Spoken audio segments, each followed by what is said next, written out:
The Radio Memories Network is brought to you in part by Liberated Syndication, podcast publishing made easy, libsyn.com. That's libsyn.com. You're listening to Horror Old Time Radio.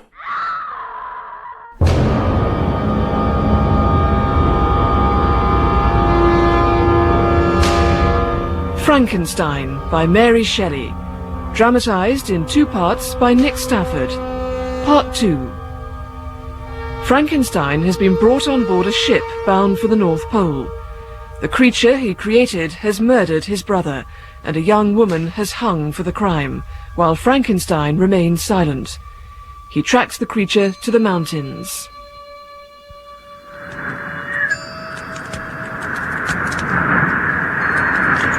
See, I lit a fire for you. Sit, warm yourself. Now, listen. It is with considerable difficulty that I remember the original era of my being.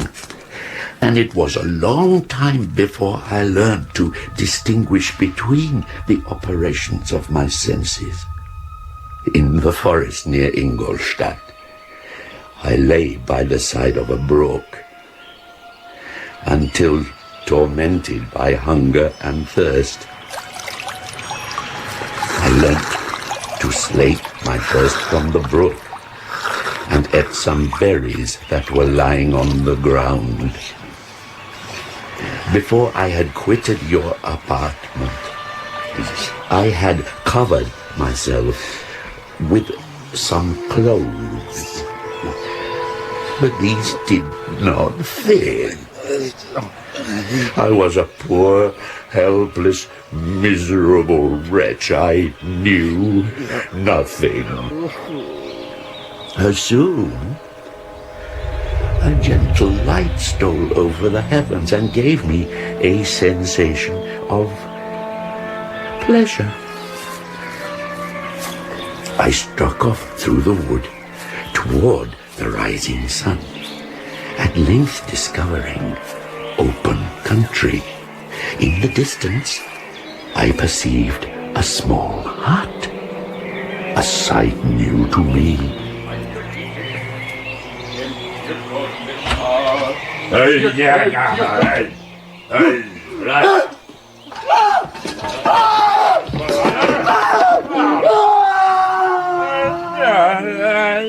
His flight somewhat surprised me, but I was enchanted by the hut, dry and warm, and I greedily devoured the remnants of the man's breakfast. From there I proceeded across the fields for several hours until at sunset I arrived at a village. How miraculous did this appear! The huts, the neater cottages, and stately houses engaged my admiration by turns. I entered one of the cottages. My lord! What's happening?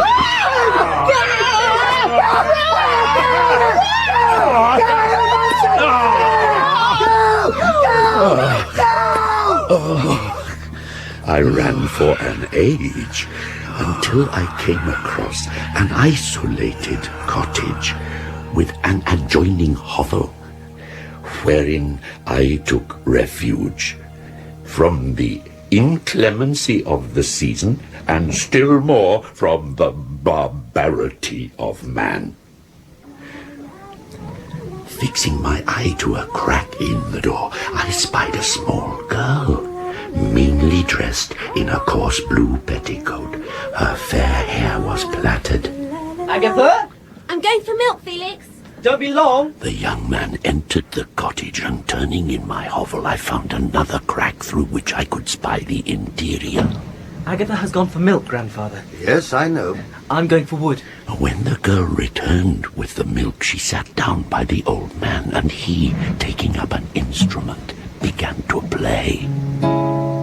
He played a sweet, mournful air, which drew tears from the girl. I felt sensations of a peculiar and overpowering nature, a mixture of pain and pleasure, such as I had never before experienced. Soon after this, the young man returned with some wood, and taking up what I now know to be a book, read aloud. O spirit, that dost prefer before all temples the upright heart After of many pure, nights witnessing this, I thou perceived knowest, these people possessed thou a from the method first of wast present, and with communicating mighty their wings experience outspread, and feelings dove-like, to one satst another by brooding on the sounds, vast what I abyss, now know and to be madest me. words. What in me is dark? This was indeed What is a low, raised and godlike supported, science, that in the and I height of this ardently great desired to become Alias acquainted with it. providence. For many months I listened and learnt, until I felt capable of approaching these gentle people, myself capable of speech. However, one night when I was foraging for food, I bent down over a pool of water to drink, and when the moon came out from behind a cloud,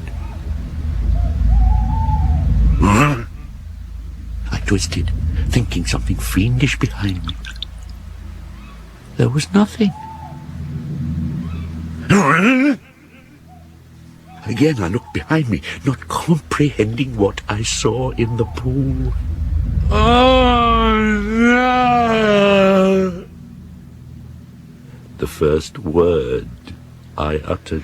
No, no, no, no.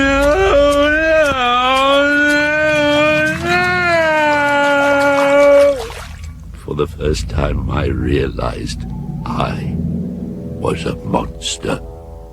What was I? Why was I different from all the people I had seen? I had no idea until I was able to decipher these papers. My journal. Accursed creator! Why did you form a monster so hideous that even you turned from me in disgust?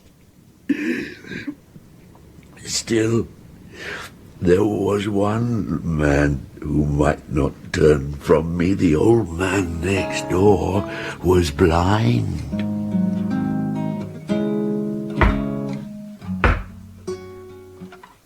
Come in. Pardon this intrusion. I am a traveller in want of a little rest. Enter. Unfortunately, my children are not home, and as I am blind, I'm afraid I shall find it difficult to procure food for you. Oh, do not trouble yourself, my kind host. I have food. It is warmth and rest only that I need. Where do you travel? I am going to claim the protection of some friends whom I sincerely love, and of whose favor I have some hopes. I wish you luck. These amiable people to whom I go have never seen me, and know little of me. I am full of fears, for if I fail there, I am an outcast in the world forever. To be friendless is indeed to be unfortunate, but the hearts of men, when unprejudiced by any obvious self-interest, are full of charity. They are kind, but where they ought to see a feeling and kind friend, they may behold only a detestable monster. Where do your friends reside? Near this spot. I cannot judge your countenance, but there is something in your words which persuades me that you are sincere. From your lips first have I heard the voice of kindness directed towards me. Oh, come now. My grandchildren return. You and your family are the friends of whom I speak. Great God! Who are you? Leave him! I beg you. Felix!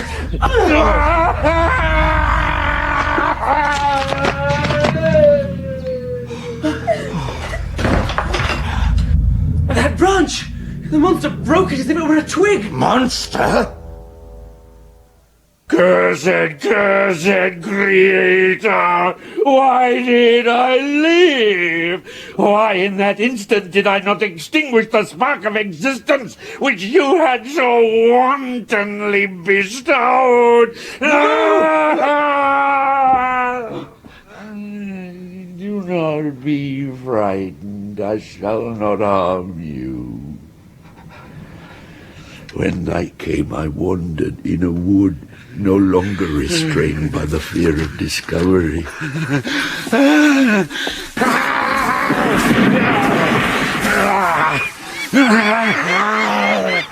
I beheld in me.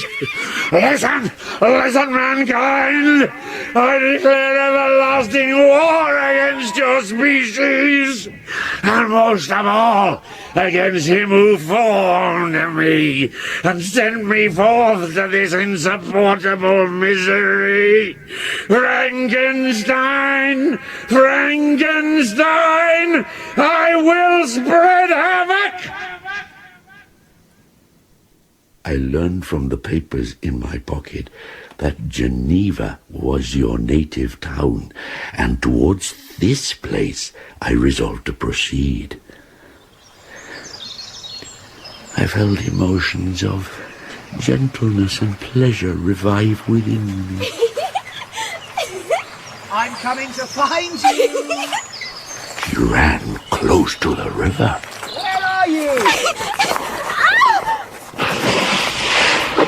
Where are you? Help! Help! Hold on!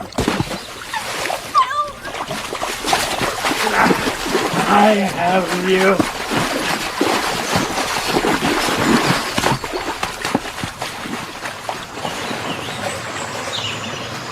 Wait. Please wait. Where are you? Wait. Where are you? The girl is here. Who's that? Over here. She fell in the river. Get away from her! I saved her from the river. I had saved a human being, and my reward was to writhe under the pain of a wound which shattered flesh and bone. After some weeks my wound healed and I continued my journey. It was evening when I arrived at Geneva, and I retired to a hiding place in a thicket in a field, slept, and was awoken by the approach of another child. A beautiful child.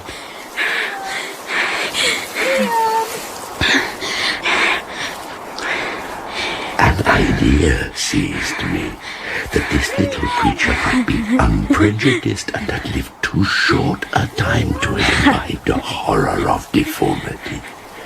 If I could educate him as my friend, I should not be so desolate. Child, I do not intend to hurt you. Monster! Ugly wretch! Let me go! You wish to eat me! Or tear me to pieces! Listen to me. Put me down, or I will tell my papa! You must come with me. Hideous monster! My father will punish you! He is powerful. He is Monsieur Frankenstein. Frankenstein? Yes, Frankenstein. See, the name frightens you. Tell me, has your father lived in Ingolstadt? No, that is my elder brother, Victor. He will punish you as...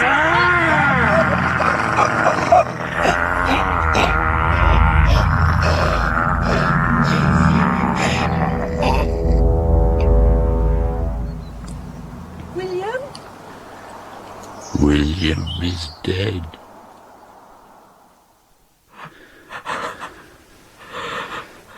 And the locket. Locket? Around his neck. Oh, that. You took it from his neck and secreted it with Justine, thus incriminating. Justine? Was that her name? Yes, Justine, our beloved adopted sister. I did not know her name or her origins. You did not? She did hang for it. Yes. 2 of your family. 2 of my family, if truth be told. Your family? If I have a name, it can only be Frankenstein. You are my father. The locket, it contained the portrait of a most lovely, benign woman. Another Frankenstein? My mother. She would not have looked so benignly upon me, or you, had she known what you have done. Leaving the body of William, I took the locket, entered a barn which appeared to be empty. But a young woman slept there, named Justine, it would seem. Not so beautiful as your mother, but smiling in her sleep. Here, I thought, is one of those joy-imparting smiles bestowed on all but me. I bent over her sleeping form. Awake, fairest, thy lover is near. He who would give his life but to obtain one look of affection from thine eyes. Oh, my beloved, awake. A fiendish thought stirred within me. She shall suffer. I murdered because I am forever robbed of all that she could give me. She shall atone. I bent over and slipped the locket into a pocket of her dress. I held my breath, then fled.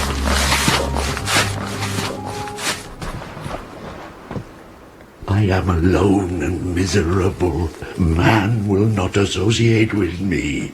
But one as deformed as myself would not totally deny herself to me. You must create for me a female. I refuse. Shall I create another like yourself, whose joint wickedness might desolate the world? If any being felt emotions of benevolence towards me, I should return them 100-fold. What I ask of you is reasonable. A creature of another sex, but as hideous as myself. Oh, my Creator, make me happy. Mr. Walton. Yes? Do I disgust you? No. No. Please proceed. The creature moved me. I felt there was some justice in his argument. Yes. Yes. I think there was. His tale and the feelings he expressed proved him to be a creature of fine sensations, and did not I, as his maker, owe him the portion of happiness that it was in my power to bestow? If you consent, neither you nor any other human being shall see us again. We will go to the vast wilds of South America. We shall make our bed of dried leaves. The sun shall shine on us as on man. I see some compassion in your eyes. How could you, who long for the love and sympathy of man, persevere in this exile? You will return and again seek our kindness, and again you will meet with our detestation. Again your evil passions will be renewed, and you will have a companion to aid you in destruction. I cannot consent. I swear to you, by you that made me, that with the companion you bestow, I will quit the neighborhood of man. My life will flow quietly away, and in my dying moments I will not curse my Maker. No. Mr. Walton, I felt a need to console him. But when I looked upon him, when I saw the filthy mass that moved and talked, my heart sickened. I cannot truly imagine how he might appear. I had meant him to be beautiful. My vices are the children of a forced solitude that I abhor, and my virtues will arise when I live in communion with an equal. Very well, I consent to your demand. On the solemn oath to quit Europe forever, and every other place in the neighborhood of man. I swear by the sun, and by the blue sky of heaven, and by the fire of love that burns in my heart, that if you grant my prayer, you will never behold me again. But remember, I shall watch your progress with unutterable anxiety, and fear not but that when she is ready, I shall appear again.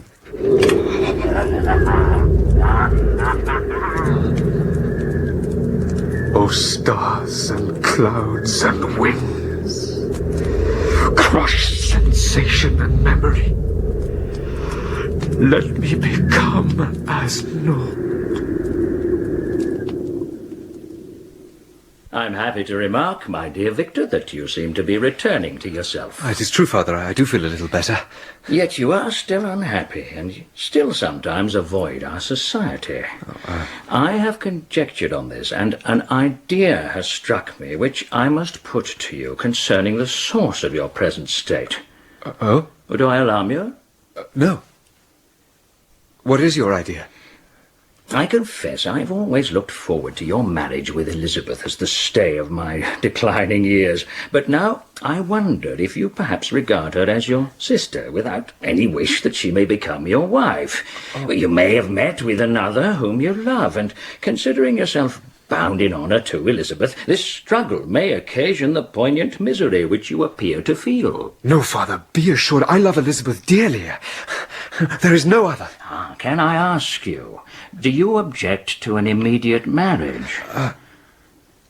I have no objection, save a desire to visit England. England? In order our marriage to commence with no hindrances, that I should be restored entirely, I should make such a journey. Elizabeth, it is settled. Father? Victor will journey to England, and on his return you shall be married. Do you sincerely wish that, Victor? Elizabeth, I'm sorry for having been so distracted. Our union is my sincerest desire. I only make this journey that I may be fully restored. And Henry? Why not ask him to accompany you, huh? Then we shall know you are safe. You shall write to Henry. Ask him to meet you in Strasbourg, from whence you may sail down the Rhine. And whilst you're away, Elizabeth and myself shall make preparations. Please, Victor, hasten your return.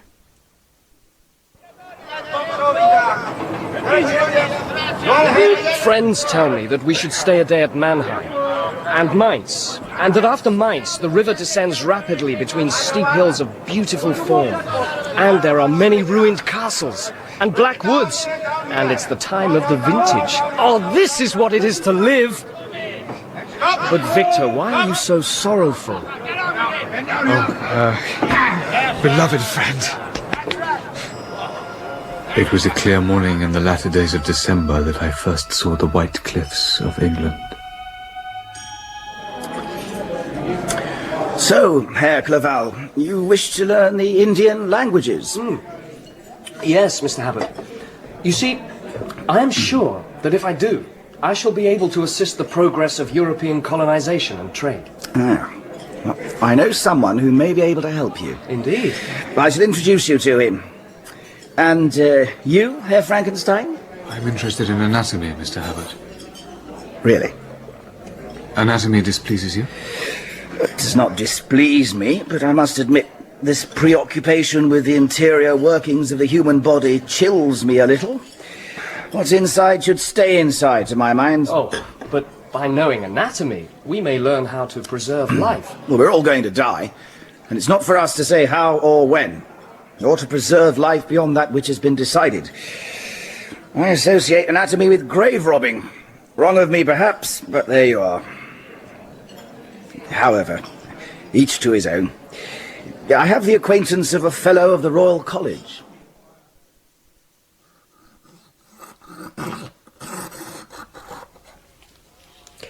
Now, the brain being exposed, could you revolve the cadaver so everyone can see? Yes. As you can all see, the brain itself is of a grey colour, with thin pink veins running through. Has everyone seen it in place? Yes. Good. Now,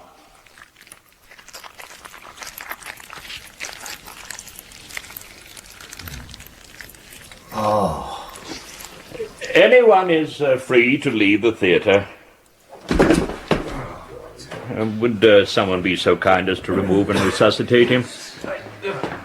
Yes, thank you. Now, one of my assistants will place the brain in a dish and carry it around for closer inspection.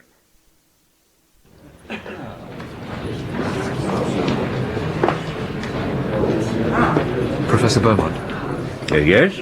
I am a friend of Mr. Habit, Victor Frankenstein. Ah, yes. Habit mentioned you. A fine dissection and lecture. Thank you. I studied at Ingolstadt under the tutelage of Professor Waldem. Yes, I have heard of him.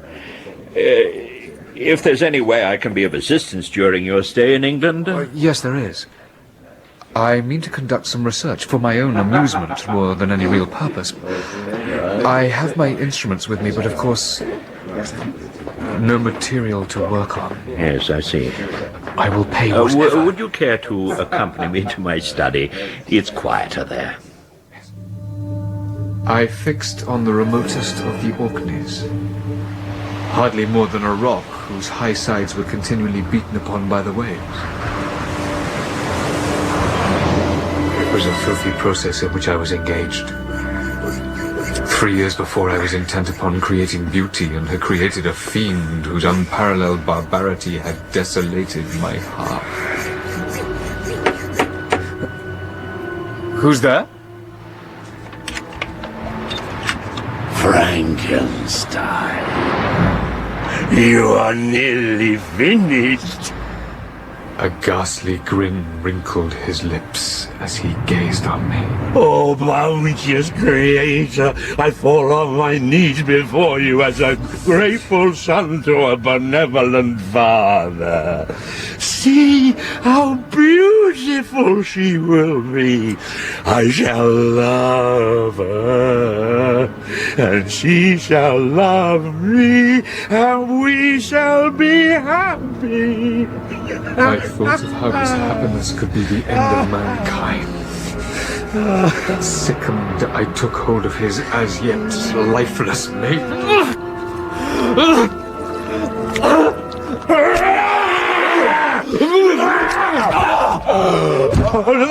No, I did not mean to strike you.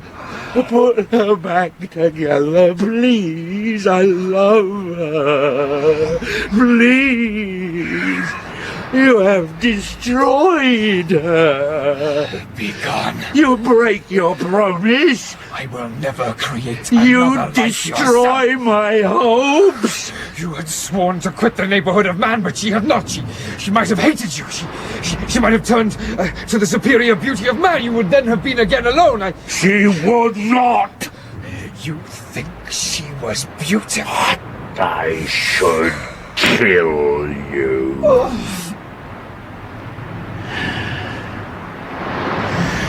No, you would be absolved from your conscience. Rebuild her or I shall make you so wretched the light of day will be hateful to you. Your threats cannot move me to do this act of wickedness. Shall each man find a wife for his bosom, each beast a mate, and I be alone? Are you to be happy whilst I grovel in the intensity of my wretchedness? Henceforth, dearer to me than light or food is revenge. You, my tyrant and tormentor, shall curse the sun that gazes on your misery. Devil, cease! Do not poison the air with this malice. You deny me the right to happiness. I shall be with you on your wedding night.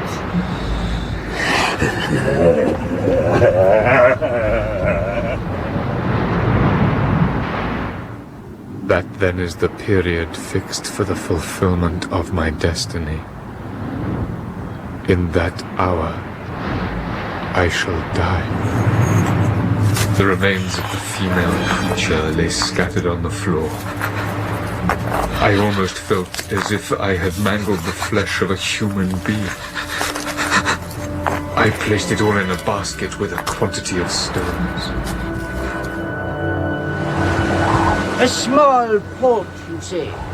Just for this evening. It's 10 o'clock. Late to go for a sail. I'll pay. The tricky waters. You know how to sail? I grew up by Lake Geneva. Ah, well, this is the Atlantic. Can you procure me a boat or not? I think I can get you a skiff.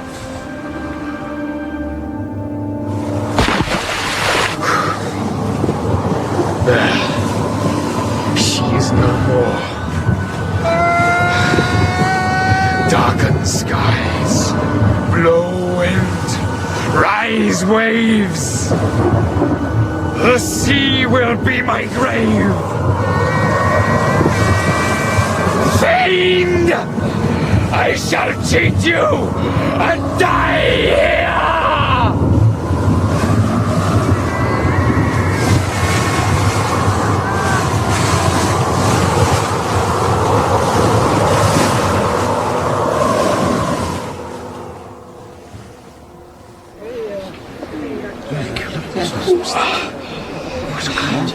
Where am I? You'll know that soon enough, but you'll not be consulted as to your quarters, I promise you. Why do you answer so roughly?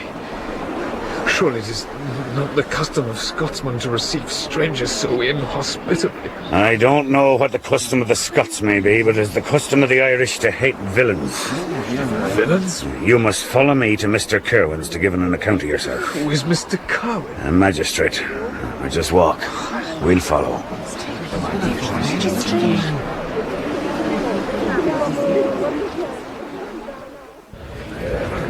What is your name?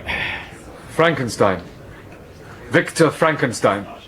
And where do you hail from, Mr. Frankenstein? Geneva, Switzerland. You didn't sail from there. I have been in the Scottish Orkneys. A storm blew me... Who appears as witnesses? I was there. Joseph O'Connor, let us hear your deposition. Your Honour, sir, last night I was out fishing with my son Seamus and my son-in-law Daniel Nugent when, about 10 o'clock, we observed a strong northerly rising, so we put in for port. It was very dark as the moon had not yet risen. We landed at the creek about 2 miles down the coast. I walked ahead, carrying tackle, while the other two followed with the catch. In the dark, I tripped over something and fell to the sand. It was the body of a man. We first thought it was a poor wretch who'd been drowned and cast ashore there, but on examination we found the body to be dry and warm. We carried him to the nearest cottage, old Mrs. Flaherty's, where we endeavoured to revive him. He was a handsome young man. There were finger marks around his neck. See, the stranger trembles. Silence! Silence! Thank you, Joseph. Seamus O'Connor, is that a true account of the events? It is, sir. Have you anything to add? No, sir. But the third member of our party, Daniel Nugent, has. Daniel Nugent, step forward. Sir, Just before Joseph fell over the body, despite there being no moon, I swear that by the light of the stars I saw a boat. A single man on it, a short distance from the shore. Sir, the boat strikes me as being the same as this stranger arrived in. And I saw him. Who's that? Mary Morrissey, Your Honour. All right, step forward. I live near that beach and was standing at the door of my cottage about the time when I saw a boat, like the stranger's, push off from the spot near where the body was found. Yeah, look now, the sweat pouring from the stranger. All right, right. All right, then lead the way.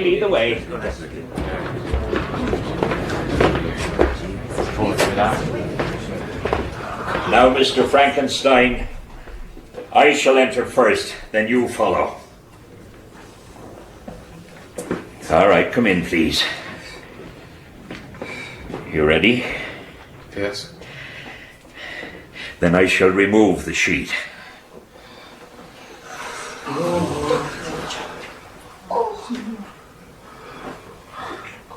Henry. What did he say? Henry? He said Henry. He's thrown himself in the commode. Have my murderous machinations deprived you of your life? Is this gentle being lost forever? Take him away. My friend! Get him off the corpse! Henry! Ah, that's enough of that. Get him off!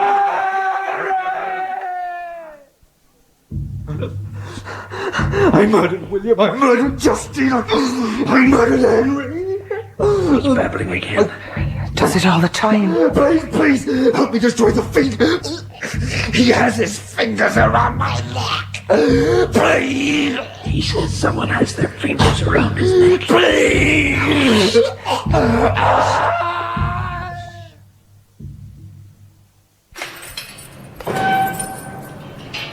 Back with us, Mr. Frankenstein? Yes. I fear that this place is very shocking to you.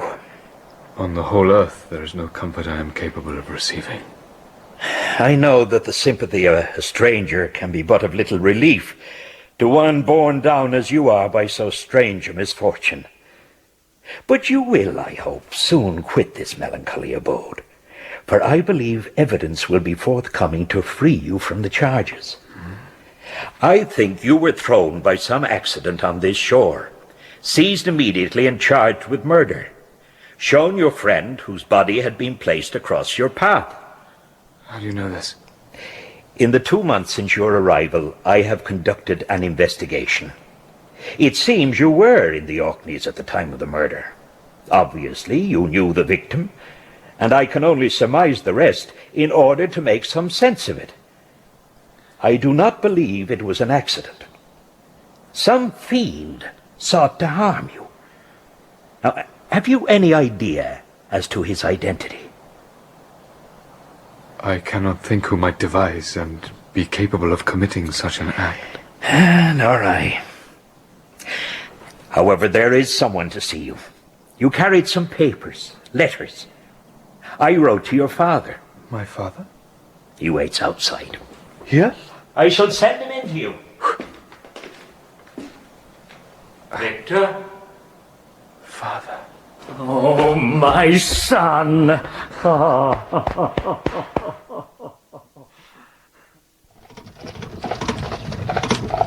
Victor, I know you feel deeply the death of Henry, but I think there is something else. Justine, poor unhappy Justine, was as innocent as I, yet she died for it, and I'm the cause. I murdered her. Victor. William, Justine, Henry, all by my hand. What's the explanation of these utterances? You would think me mad. Victor, you are my son. I wish it were not so. I wish I had no loved ones. I implore you never to make such an assertion again. Yes. I'm sorry, I am not mad. The sun and the heavens can bear witness to my truth, but I am the assassin of those innocents. They died by my machinations.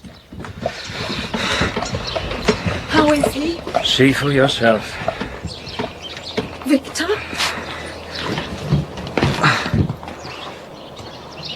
I'm home. Victor. Oh, Victor.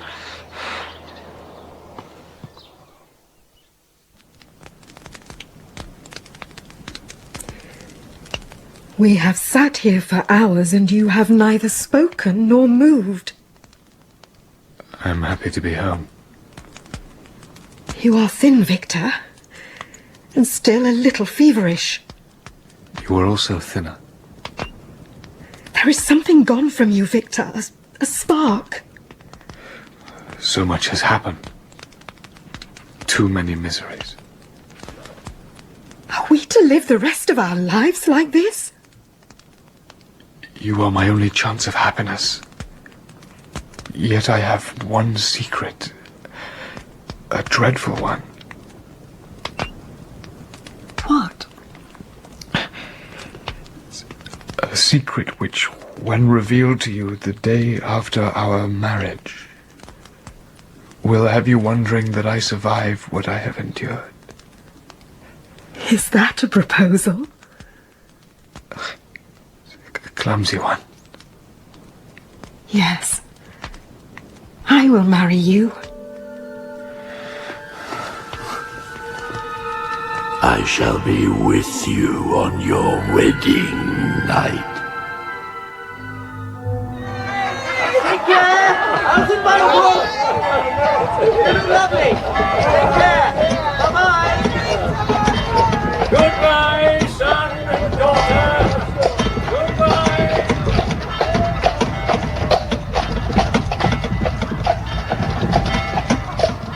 Happy? Yes. Savor it.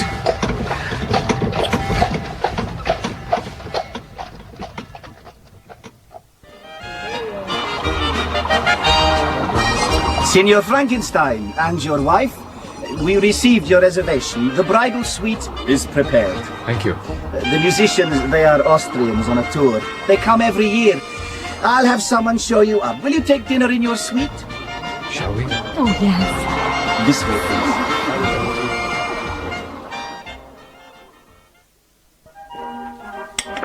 Victor, why have you taken to carrying a pistol?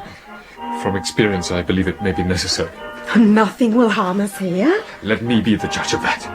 Why so agitated? What is it you fear? I shall take a turn before settling. Shall I accompany you? No, I mean no. How long shall you be gone?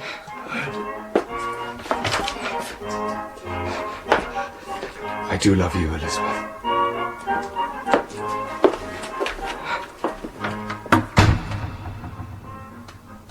I do not want you to see me die.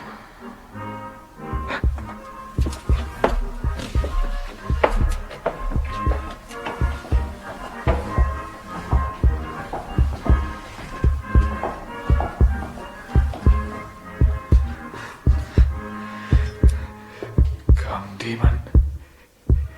It is you or I tonight. Are you behind this door?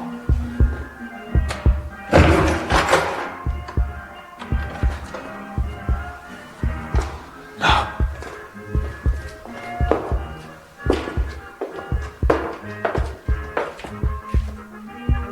This. Who's that? My apologies.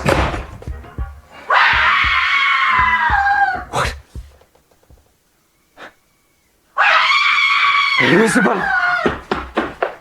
Did you hear us? Yes, where the hell? This way! Elizabeth! Dead. Oh. Not so steady now, the hand that made me. Now I shall leave you with your bride.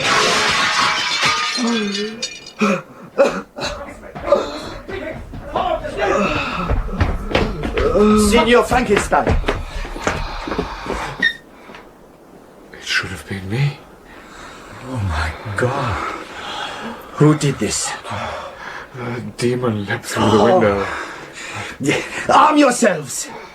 Quick! He'll be broken on the ground underneath. He will not.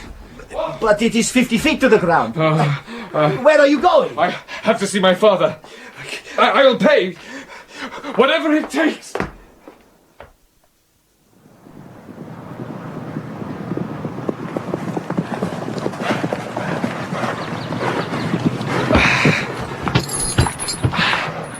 Father!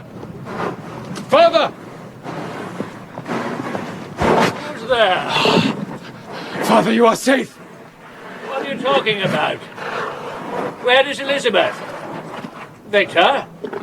Where is Elizabeth? Father, Elizabeth is murdered. My heart will break. No! No, no, no, no. And break it did. He died in my arms. And what became of me? Chains and darkness pressed upon me. Indeed, I was called mad, and for many months a solitary cell was my habitation. On release, I opted for revenge. I found myself at the cemetery where William, Elizabeth, and my father lay. They are dead and I live. Their murderer also lives. By the sacred earth on which I kneel, I swear, and by thee, O night, and the spirits that preside over thee, to pursue the demon until he or I shall perish in mortal combat. Let the cursed and hellish monster drink deep of agony. Frankenstein, come then, pursue me. At last you desire me. Come, I flee and you follow. The tables are turned. Frankenstein, I'm over here. Where? Come over here. Stay! Damn you! We are both damned. I pursued him, and for many months this has been my task. Amidst the wilds of Tartary and Russia I have ever followed his track. Cold, want, and fatigue were the least pains I was destined to endure, carrying within me my internal hell. Sometimes, when overcome by hunger, a repast was prepared for me in the desert. You think he left it for you? Yes. And sometimes he left marks on trees. Messages.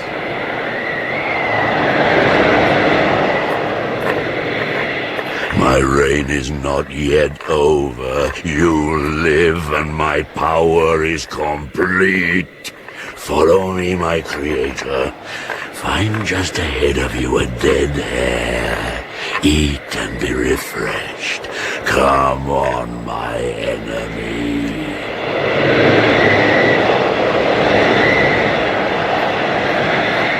Your toils only begin. Wrap yourself in furs and provide food, for we shall soon enter upon a journey where your sufferings will satisfy my everlasting hatred. I call upon heaven to support me! Frankenstein!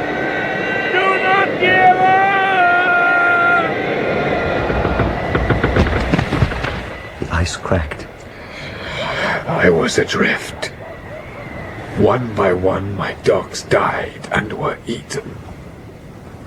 I was about to expire when I saw your vessel.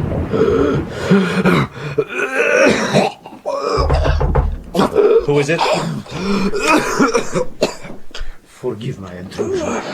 But you must know, despite expectations, the ice is closing in again. The crew grow restless. No. I think we should turn back. No. At least consider it before the ice closes completely and we have no choice.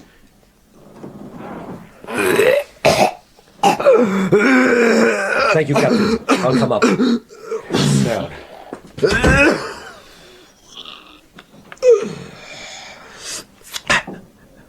When younger, I believed myself destined for some great enterprise.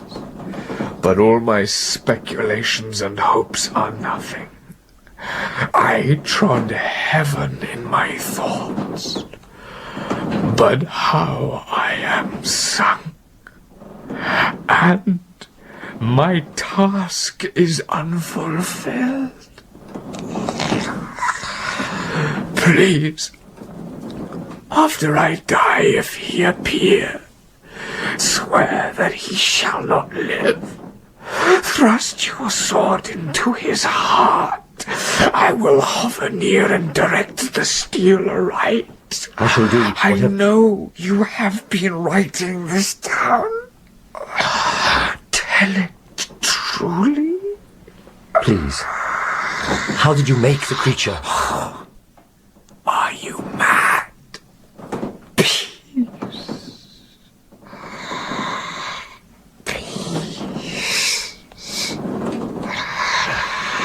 Learn from my miseries, and do not seek to increase.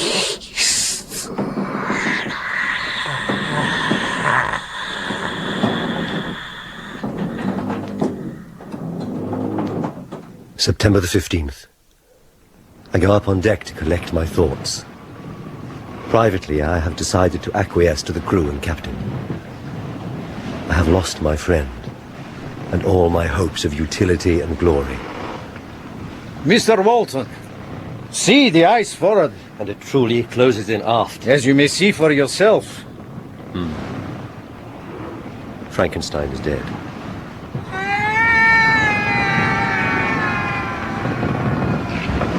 What's that? What's what? I heard something. The wind. I am sorry over Frankenstein. No man could have survived what he has endured. Are there lookouts posted? The usual one. I think we need more. To spy what? I do not know.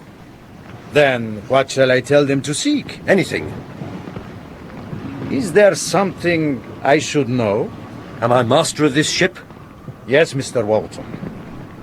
Bosun, post lookouts to both sides, forward and aft.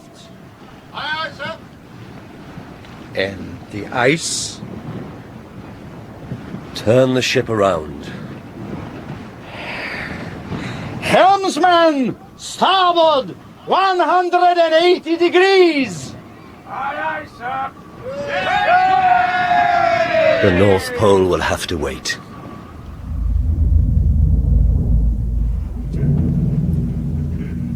Is the demon here? Demon? Man, do not harm me. I will not harm you if you do not harm me. I could tear you limb from limb before you ran me through, even before you could cry out. See?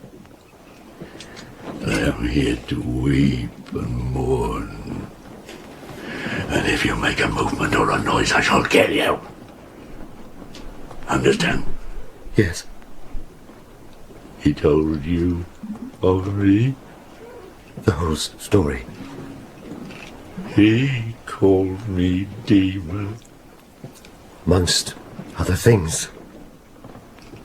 And do you feel no pity for me?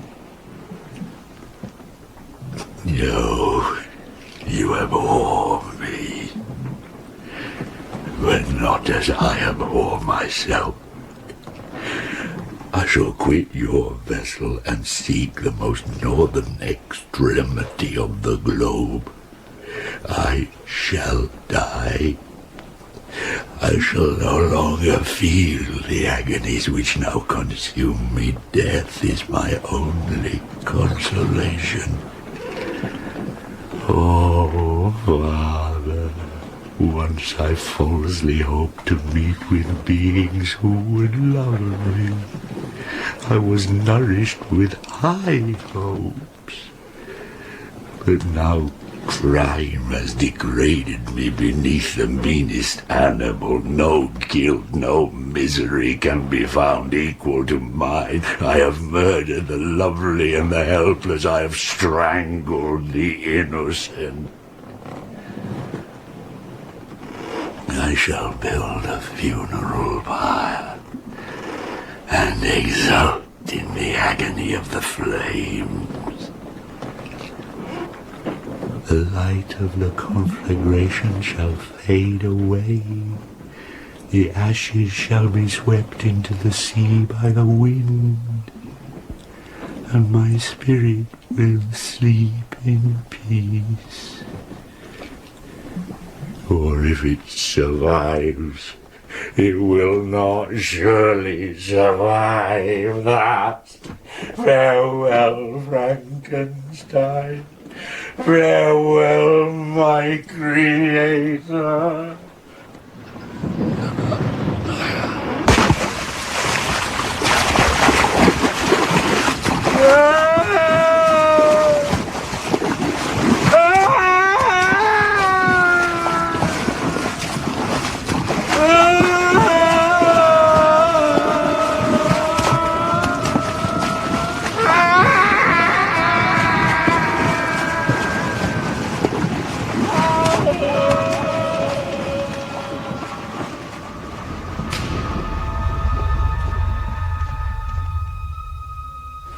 In Frankenstein by Mary Shelley, dramatised by Nick Stafford.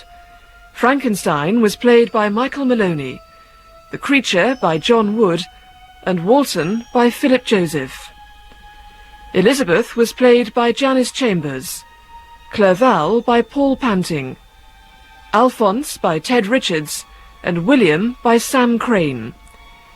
De Lacy was played by Gavin Muir, Agatha by Deborah Berlin, Felix by Peter Kenny, and Habit by Malcolm Ward.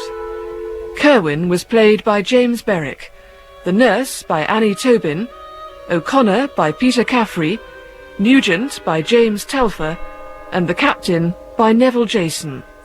The director was Claire Grove.